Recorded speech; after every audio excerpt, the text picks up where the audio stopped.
sábado. No sé qué misterio sea. Y cuando lleguemos al cielo, yo le quiero preguntar a Dios por qué. Justo el sábado, 12 del día, y da hambre. No sé por qué. Es un misterio que tenemos pendiente para que Dios nos lo aclare cuando lleguemos al cielo. Vamos a tratar de irnos no antes de las 12:30, ¿de acuerdo? Pero tenemos que abrir la palabra de Dios. Un culto no puede estar completo si no abrimos la palabra de Dios.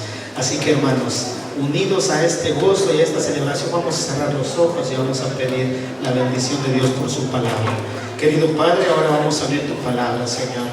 Te suplicamos que venga con poder a nuestras vidas. Que el mismo Espíritu Santo que inspiró al escritor sagrado nos ilumine para entender cuál es tu voluntad, Señor, para que toque nuestros corazones, para que subyugue tu palabra a las naturalezas rudas, para que quebrante todo aquello que necesite ser liberado en esta hora, y para que tu nombre sea exaltado. Por favor, Señor, bendícenos en el estudio de tu palabra, en el nombre de Jesús. Amén. Deuteronomio capítulo 6, versículos 6 y 7. ¿Cuántos sermones no habrán estudiado, no habrán escuchado acerca de? Y de hecho, hoy no va a estar basado en este texto solamente, es una referencia. Deuteronomio 6, versículos 6 y 7. Dice de la siguiente manera: y estas palabras que yo te mando hoy estarán sobre tu corazón. No es una alternativa, hermanos. No es una súplica, hermanos. Es una orden de parte de Dios. Y estas palabras que yo te mando hoy estarán sobre tu corazón, pero hay más. Y las repetirás. ¿A quiénes? A tus hijos.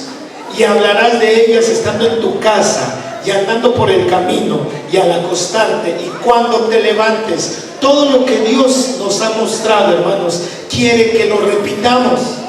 Porque de manera interesante, en la repetición hay enseñanza, y lo que repetimos, eso va siendo parte de nuestra vida, ¿sí o no?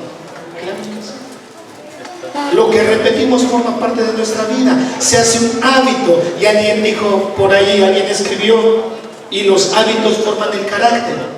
No. Salmo capítulo 78.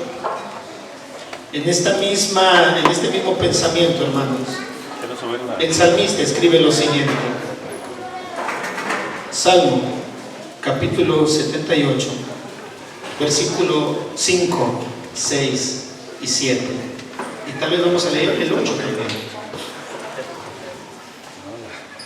Él estableció testimonio en Jacob, versículo 5, y puso ley en Israel, la cual mandó a nuestros padres que la notificasen a quienes, a sus hijos, para que lo sepa la generación venidera, o sea, los nietos, y los hijos que nacerán, y los que se levantarán lo cuenten a sus hijos. O sea que está hablando de toda una generación, hermanos, y más allá todavía. Versículo 7, a fin de que pongan en Dios su confianza. Porque hay que repetirlo. Porque los niños hoy día, porque los hijos hoy día necesitan confiar en alguien, y ese alguien no es Superman, ni el Hombre Araña, ni Iron Man, ni nadie más, es en Dios. Pero ¿cómo van a confiar en Dios si nosotros los padres no se lo repetimos? Es lo que está diciendo el salmista. Repítelo, repítelo, repítelo, para que confíen en Dios. Y más todavía, y no se olviden de las obras de Dios. Hoy día, cuánta ingratitud, cuánto despilfarro, cuánto materialismo hay en muchos niños, en muchos jóvenes. Es una realidad.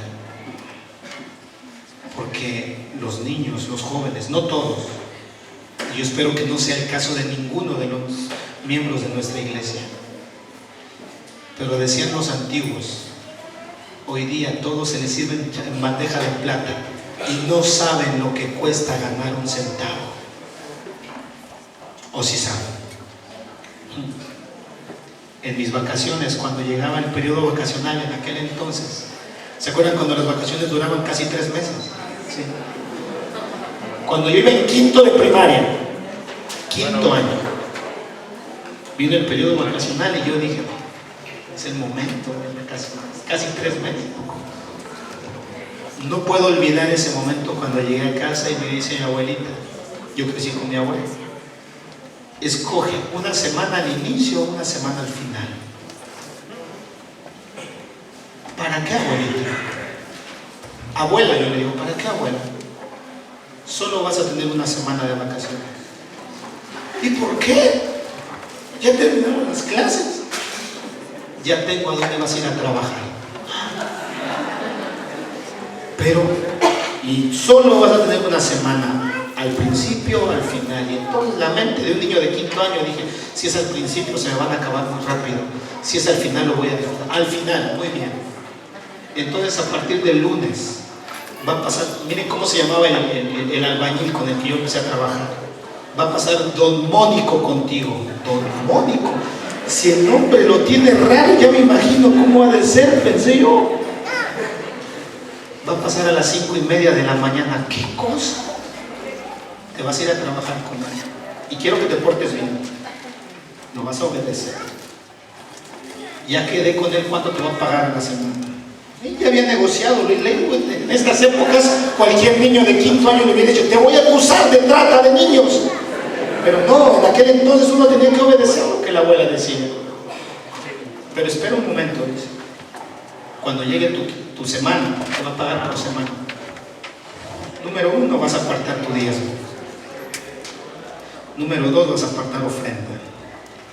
Número 3, me vas a dar dinero a mí. ¿Y por qué, abuelita? Porque tienes que comenzar a aprender responsabilidad. Y en esta casa las cosas cuestan, hijo. Así que vas a entregarme dinero a mí. Después vas a apartar para tu pasaje. Y lo que quede, ya me andaba frotando las manos, me lo vas a dar porque vas a ahorrar. ¿Qué? Vas a aprender a ahorrar. ¿Y con qué me voy a quedar? Con lo de tu pasaje. Dios mío. Bueno, mi hablar. Lunes, 5:30 de la mañana, se me hizo conocer a Don Mónico, un tipo barbón, así. Ay, yo de por sí estoy chiquito, pero en aquel entonces estaba más chiquito, alto. Y ahí voy con mi mochilita, con mi lonche. ¿Qué hace un niño a las 5:30 de la mañana a esa hora? En vacaciones. Llegué a la construcción, me puse mi ropa y a ayudar, a pasar mezcla, a pasar ladrillos, a pasar de todo. Cuando me iba en el transporte allá en Ciudad de México, a ver, iba hasta por Los Reyes, La Paz, imagínate. En el transporte iba dormido, porque me había desmañanado. Y cuando venía de regreso, venía pero del otro lado. Estaba cansadísimo, hermano. Finalmente llegó el viernes, me pagaron. No recuerdo ni cuánto me pagaron, sería mentira si yo les digo cuánto. Cuando llegué a casa, ya me dijo Don Mónico, ¿cuánto te pagó?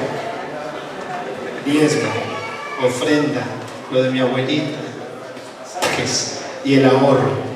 Toda mi semana yo decía, chihuahua, no tengo nada, pero bueno, pasó todo el periodo vacacional, hermanos. Ya para mí ya era normal.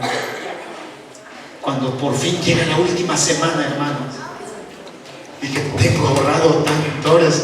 Llega, abuelita, ¿me das lo que tengo ahorrado? Sí, me dijo, te lo voy a dar. Pero te lo voy a dar cuando vayamos tú y yo al mercado. ¿A qué? Te vas a comprar con eso que tienes ahorrado tus útiles, tus zapatos, tus tenis, y lo que sobre te lo gastas en lo que quieras. ¿Cuánto creen que sobró, hermano? No, sí sobró como para unas sabritas y para invitarle algo a mis hermanos más pequeños. Hermanos, ¿qué quiero decir con esto? Hoy día pongan a uno de los muchachos a hacer eso. Dice aquí, hermanos, que para que conozcamos las obras de Dios debemos repetírselas a nuestros hijos. ¿Y saben lo que decía mi abuela? Mi abuela decía, hijo, tienes que entender que esta es la manera como Dios te va a enseñar a ser responsable, te va a enseñar a no ser flojo, te va a enseñar a darle la parte que es de Él y a corresponder a tu familia cuando tú te cases. Cuando tú te cases. todavía. Dice el versículo en la parte que sigue, hermanos, que guarden sus mandamientos. Y el versículo 8 dice: y no sean como sus padres, generación contumaz y rebelde, generación que no dispuso su corazón ni fue fiel con Dios, para con Dios su espíritu. Qué tremendas están estas palabras. Y es que la Biblia, hermanos, desde el Génesis hasta el Apocalipsis, es un libro que nos dice: recuerda, recuerda, recuerda, recuerda, recuerda. Porque qué fácil es para el ser humano de pronto olvidar. Que no olvida del todo, olvida lo que le conviene, que lo otro no lo olvida. Mateo capítulo 16, versículos 6 al 12. Recuerden, estamos hablando de no olvidar. Mateo capítulo 16, versículos 6 al 12. Escuchen lo que dice. En una ocasión, Jesús le dijo a sus discípulos lo siguiente: pasemos al otro lado, y cruzaron el mar de Galilea. Al llegar a la otra orilla, los discípulos advirtieron que se habían olvidado del pan. Tengan cuidado, les advirtió Jesús, eviten la levadura de los fariseos y de los saduceos. Ellos comentaban entre sí: ¿lo dice porque no trajimos pan? Al darse cuenta de esto, Jesús les recriminó: hombres de poca fe, ¿por qué están hablando de que no tienen pan? ¿Todavía no entienden? ¿No recuerdan los 5 panes para los 5,000 y el número de canastas que recogieron? Ni los 7 panes para los 4,000 y el número de cestas que recogieron. ¿Cómo es que no entienden que no hablaba yo del pan, sino de tener cuidado de la levadura de los fariseos y saduceos? Entonces comprendieron que no les decía que se cuidaran de la levadura del pan, sino de la enseñanza de los fariseos y los saduceos. No voy a hablar de la levadura, hermanos. Voy a hablar en esta hora, estoy hablando de que cuán a menudo olvidamos las bendiciones de Dios. Si la preocupación de los discípulos era no tener pan, ellos habían presenciado ya la multiplicación de los panes. Primero 5,000, después 4,000 alimentados por Cristo Jesús, solo con multiplicarlos. De pronto, entonces, queridos, si ellos se dan cuenta que no tienen pan, ¿cuál hubiese sido el razonamiento natural? No te preocupes. Si eran 5,000, nosotros somos nada más 12, ¿cómo no va a tener para nosotros también? Pero los discípulos se preocupan. Hermanos, cuando tú y yo olvidamos los milagros de Dios en el pasado, las crisis del presente nos derrotan. Es importante que no olvidemos todos los milagros de Dios en el pasado. Y estamos terminando el 2014.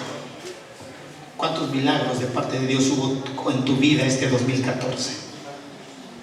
Hoy vas a ser desafiado a recordarlos. Hoy vas a ser desafiado a recordarlos. Miren cómo lo narra este mismo episodio Marcos capítulo 8, versículo 17 al 19. Marcos capítulo 8, versículos 17 al 19. Dicen lo siguiente: Jesús les dijo: ¿por qué están hablando que no tienen pan? ¿Todavía no ven y entienden? ¿Tienen la mente embotada? ¿Es que tienen ojos pero no ven y oídos pero no oyen? ¿Acaso no recuerdan? ¿Acaso no recuerdan?